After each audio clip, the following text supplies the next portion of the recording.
Assalamualaikum warahmatullahi wabarakatuh. Halo anak-anak, apa kabar? Nama saya Ibu Sulistiawati. Saya sebagai pengelola dan pendidik di kelompok bermain SPNF SKB Kota Pontianak. Ibu sudah punya anak 3, laki-laki semuanya. Hobi ibu memasak, bernyanyi, dan olahraga. Sampai jumpa anak-anak. Assalamualaikum warahmatullahi wabarakatuh. Halo, selamat siang anak-anak. Assalamualaikum warahmatullahi wabarakatuh. Perkenalkan, nama saya Ibu Sri Mahyuni. Saya mengajar di kelompok bermain SPNF SKB Kota Pontianak. Alamat saya di Jalan Haji Raisa Rahman, Gang Sampang. Saya mempunyai 1 putri. Hobi saya olahraga. Oke, sampai jumpa anak-anak. Assalamualaikum warahmatullahi wabarakatuh. Hai anak-anak, apa kabarnya? Perkenalkan, nama Ibu Siti Munawaroh. Ibu sebagai pendidik di kelompok bermain SPNF SKB Kota Pontianak. Ibu mempunyai hobi, yaitu memasak. Pasti anak-anak di rumah juga mempunyai hobi masing-masing kan? Ya, videonya sampai di sini dulu ya. Sampai bertemu nanti. Assalamualaikum warahmatullahi wabarakatuh. Bismillahirrahmanirrahim. Assalamualaikum warahmatullahi wabarakatuh. Selamat datang kami ucapkan kepada peserta didik kelompok bermain SPNF SKB Kota Pontianak tahun ajaran 2020-2021. Selamat bergabung Ayah Bunda dan Ananda di keluarga besar SPNF SKB Kota Pontianak. Pada kesempatan ini kami akan menginformasikan mengenai kurikulum kelompok bermain SPNF SKB Kota Pontianak. Nah, pada tahun sebelumnya untuk sosialisasi kurikulum ini kita lakukan secara tatap muka. Tetapi pada saat ini kondisi berbeda, yaitu pada masa pandemi COVID-19, maka sosialisasi kurikulum ini kita lakukan dengan media daring. Nah, untuk pelaksanaan proses pembelajaran di semester ganjil tahun ajaran 2020-2021 ini masih dilakukan di rumah. Jadi anak-anak masih belajar dari rumah. Oleh karena itu, kami mohon bantuan kepada ayah bunda untuk menemani Ananda dalam berkegiatan bermain. Nah, di sini kami akan menginformasikan kepada ayah bunda bagaimana proses bermain yang bisa dilaksanakan Ananda di rumah. Dalam melaksanakan proses pembelajaran di kelompok bermain, kami berpedoman kepada Peraturan Menteri Pendidikan dan Kebudayaan Republik Indonesia Nomor 137 Tahun 2014 tentang Standar Nasional Pendidikan Anak Usia Dini dan Peraturan Menteri Pendidikan dan Kebudayaan Republik Indonesia Nomor 146 Tahun 2014 tentang Kurikulum 2013 Pendidikan Anak Usia Dini.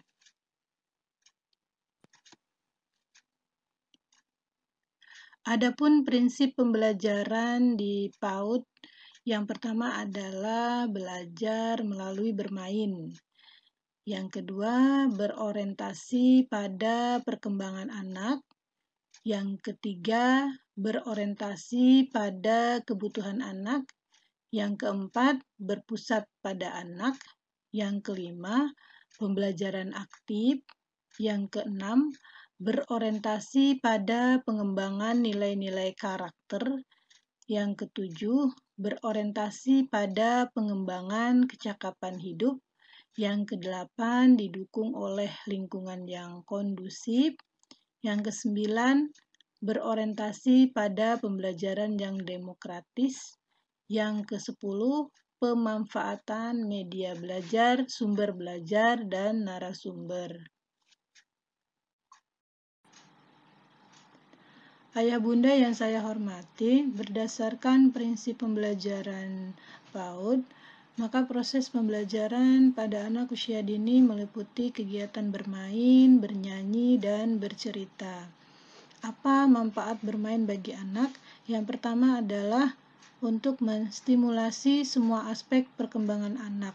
Ada 6 aspek perkembangan anak yang dapat dimunculkan melalui kegiatan bermain. Yang pertama adalah aspek perkembangan nilai agama dan moral.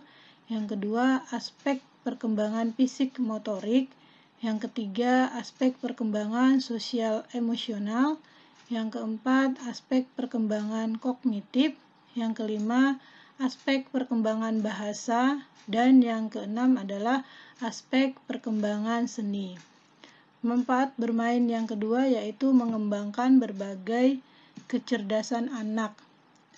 Ada 8 kecerdasan yang bisa dimunculkan, yaitu kecerdasan linguistik, kecerdasan matematika logika, kecerdasan interpersonal, kecerdasan intrapersonal, kecerdasan musikal, kecerdasan naturalis, kecerdasan kinetik, dan kecerdasan visual. Manfaat bermain yang ketiga yaitu membuat anak senang. Karena melalui bermain, maka rasa keingintahuan anak yang tinggi dapat terpenuhi. Manfaat bermain yang keempat yaitu mempermudah anak mendapat informasi. Karena setelah bermain, anak akan merasa senang, sehingga memudahkan anak mendapatkan informasi dan pengetahuan dari kegiatan bermain. Semasa belajar dari rumah, di manakah anak bisa bermain? Jadi anak selama belajar dari rumah bisa bermain di setiap sudut-sudut yang ada di rumah, baik itu di ruang tamu, di garasi, di halaman, di kamar tidur, di kamar mandi, di ruang keluarga, dan di dapur. Nah, ini adalah contoh kegiatan bermain di kamar tidur. Jadi, anak-anak bisa menggunakan alat main yang ada di kamar tidur. Misalnya dengan selimut, bantal, guling, gantungan baju, almari baju, tempat tidur, dan benda lain yang ada di dalam kamar. Kegiatan bermainnya bisa yang pertama, hiasi kamarku. Yang kedua, melipat selimut. Yang ketiga, seberapa tinggi tumpukan bantalku. Yang keempat, temukan bentukku. Yang kelima, menyusun baju. Yang keenam, loncat kasur. Tip praktis untuk orang tua ketika melakukan permainan yang pertama yaitu bermain harus disesuaikan dengan kemampuan anak.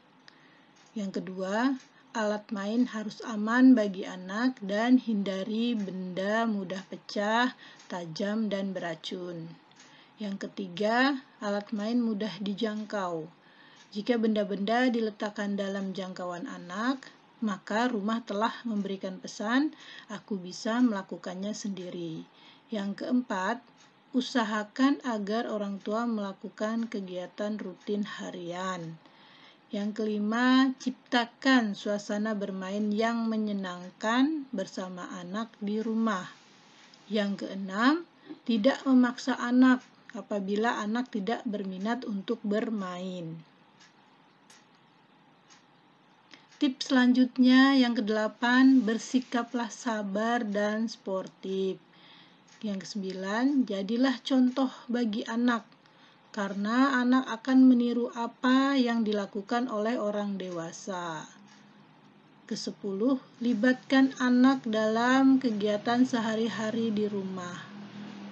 11, biarkan anak untuk selalu menjelajahi, menemukan, dan mempelajari sesuatu berdasarkan apa yang anak ketahui. Nah, jadi itu adalah tip-tip bagi orang tua dalam melaksanakan kegiatan bermain semasa di rumah. Ayah bunda yang saya hormati, selama anak belajar dari rumah, ada 5 jenis kegiatan bermain yang dapat dilakukan. Pertama yaitu bermain matematika. Dengan bermain matematika, anak akan mengenal konsep matematika permulaan seperti mencocokkan, mengelompokkan, mengurutkan, mengenal geometri, mengenal bilangan, dan pengukuran. Kegiatan bermain yang kedua yaitu bermain sains, seperti mengamati es yang mencair, benda yang bergelinding, menanam tanaman, dan mengenal mengapa terjadinya hujan. Kegiatan bermain yang ketiga yaitu bermain bahasa. Dalam bermain bahasa ada 4 kemampuan yang ingin kita kembangkan, yaitu yang pertama mendengarkan, membaca, berbicara, dan menulis. Kegiatan bermain yang keempat yaitu bermain seni kriya. Seni kriya yaitu kegiatan yang menghasilkan karya seni menggunakan tangan melalui beragam media-media seni. Selanjutnya, bermain musik dan gerak. Nah, untuk musik dan gerak ini sudah sangat akrab bagi anak-anak usia dini karena sering didengar oleh anak-anak.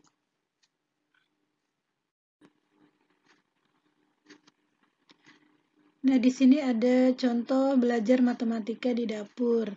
Kegiatan ini bisa dilakukan ketika Bunda masak sayur sop atau menyiapkan salad buah atau masakan lainnya. Nah, alat dan bahan di sini sayur atau buah-buahan, kemudian pisau dan talenan. Bagaimana cara bermainnya? Yang pertama, ajarkan anak mencuci sayur dan buah. Kemudian, ajak anak untuk menebak dan mengelompokkan sayur atau buah sesuai warna dan ukuran. Selanjutnya, potong sayur atau buah, biarkan anak mengamati bentuk hasil potongan sayur dan buah. Misalnya lingkaran untuk potongan wortel, kubus atau kotak untuk buah, dan lain sebagainya. Selanjutnya, ajak anak memasukkan sayur atau buah ke dalam piring atau panci sambil berhitung. Nah, jadi dengan mengajak anak memasak, ayah bunda bisa mengajarkan konsep matematika permulaan. Ini bisa dipraktekkan bersama Ananda sehingga kegiatan bermain yang dilakukan akan menyenangkan.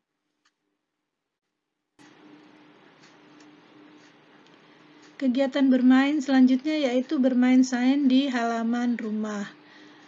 Aku pandai bertanam. Jadi kegiatan ayah bunda bisa melakukan percobaan dengan menanam dan menyiram tanaman. Nah, selama melakukan kegiatan, ayah bunda bisa memberikan pertanyaan kepada anak-anak, misalnya bagaimana cara menanam tanaman, bagaimana cara merawat tanaman, mengapa tanaman bisa layu, sebutkan bagian-bagian tanaman, sebutkan jenis-jenis tanaman, mengapa tanaman membutuhkan air, mengapa tanaman membutuhkan pupuk, apakah manfaat tanaman, apakah yang terjadi jika tanaman disiram terlalu banyak, apakah yang terjadi jika tanaman tidak disiram, mengapa tanaman bisa tumbuh. Nah, ini adalah pertanyaan-pertanyaan yang dapat ayah bunda berikan kepada Ananda ketika melakukan kegiatan bertanam di halaman rumah.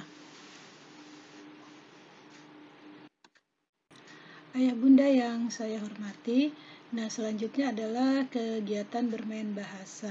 Nah, untuk kegiatan bermain bahasa, banyak sekali alat-alat yang dapat kita gunakan yang ada di rumah, misalnya foto keluarga, foto rumah, koran, majalah anak bergambar, buku cerita, syair lagu, tanaman di halaman, hewan peliharaan di rumah, cat warna buatan sendiri, kalender bekas, kuas, pensil, pulpen, angka-angka, dan huruf-huruf alfabet yang dibuat dari kalender bekas. Nah, di sini untuk bermain bahasa saya mencontohkan melalui bernyanyi. Ayo kawan, kita belajar nama hewan. Gajah, elephant, capung, dragonfly, lebah itu bee, kucing itu cat, tikus itu mouse, kuda itu horse, kambing itu goat, kodok frog. Nah, di sini keempat kemampuan yang dikembangkan yaitu mendengarkan. Nah, dengan mendengarkan lagu tersebut anak-anak akan bertambah kosakatanya. Jadi anak-anak sudah tahu bahwa gajah bahasa Inggrisnya elephant. Nah, kemudian berbicara. Untuk kemampuan berbicara, kita meminta anak untuk menyebutkan ciri-ciri gajah seperti apa. Nah, untuk kemampuan membacanya, kita dapat mengenalkan anak-anak kalau gajah itu terdiri atas huruf apa saja dan kita ajak untuk mengeja. Untuk kemampuan menulisnya, kita bisa meminta anak-anak untuk ayo kita salin kata-kata gajah, kata-kata capung, kata-kata lebah. Nah, selain bernyanyi, bermain bahasa juga bisa dilakukan dengan bercerita, bermain peran, dan menggunakan alat-alat yang ada di rumah.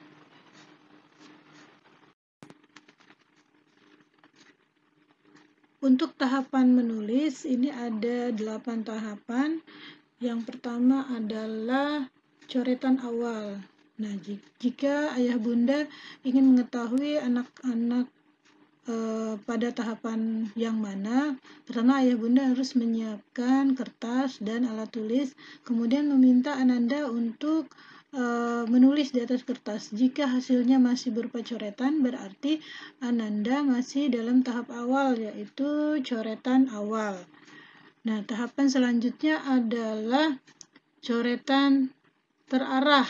Jadi jika Ananda sudah bisa membentuk titik, membentuk garis lurus, membentuk lengkung, berarti Ananda sudah berada di tahap kedua. Kemudian tahap selanjutnya adalah pengulangan garis dan bentuk. Nah, jika Ananda sudah bisa membuat garis berulang-ulang, kemudian bentuk berulang-ulang, berarti Ananda sudah masuk ke tahap 3.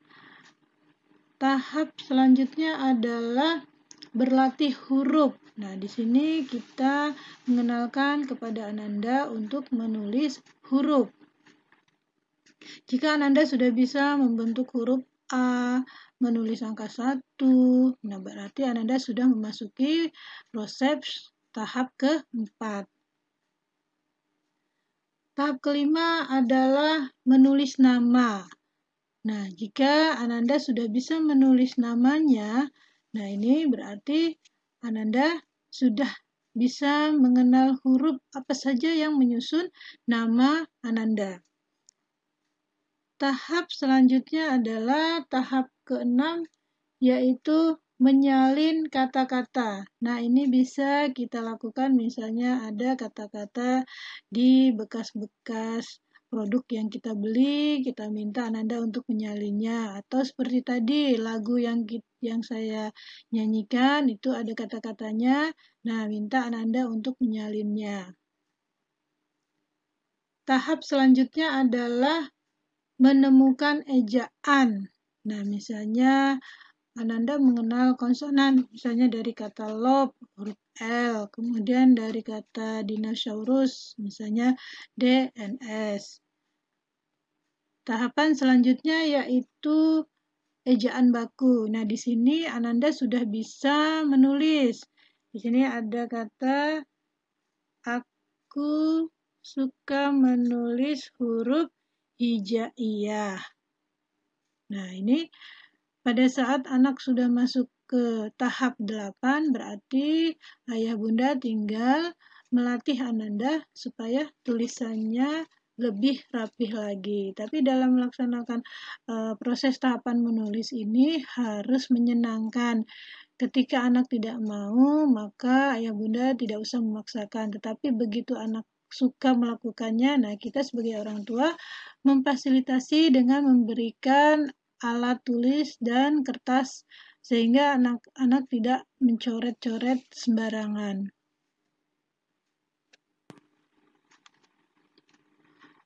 Untuk bermain seni kriya, ayah bunda dapat melakukan kegiatan menggambar atau melukis bersama Ananda.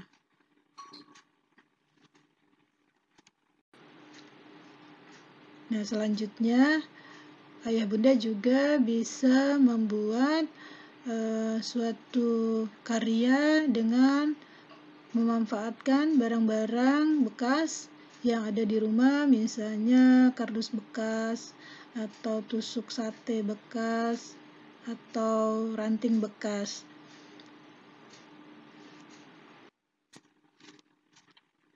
Nah, untuk bermain seni kriya juga bisa dengan menggunakan tanah liat atau pasir. Nah, tanah liat bisa juga digantikan dengan playdot atau membuat dari tepung terigu.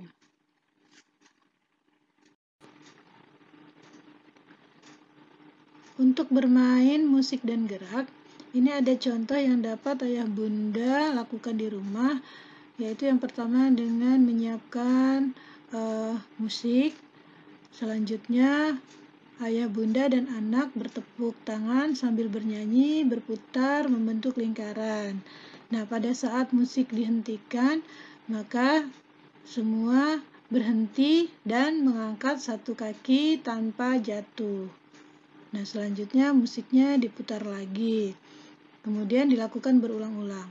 Atau dengan kegiatan seperti yang bernyanyi yang sudah saya sampaikan tadi, misalnya gerakan gajah seperti apa. Nah, kemudian gerakan capung seperti apa. Ayo kita tirukan gerakan katak. Nah, jadi sambil bernyanyi, sambil melakukan gerakan.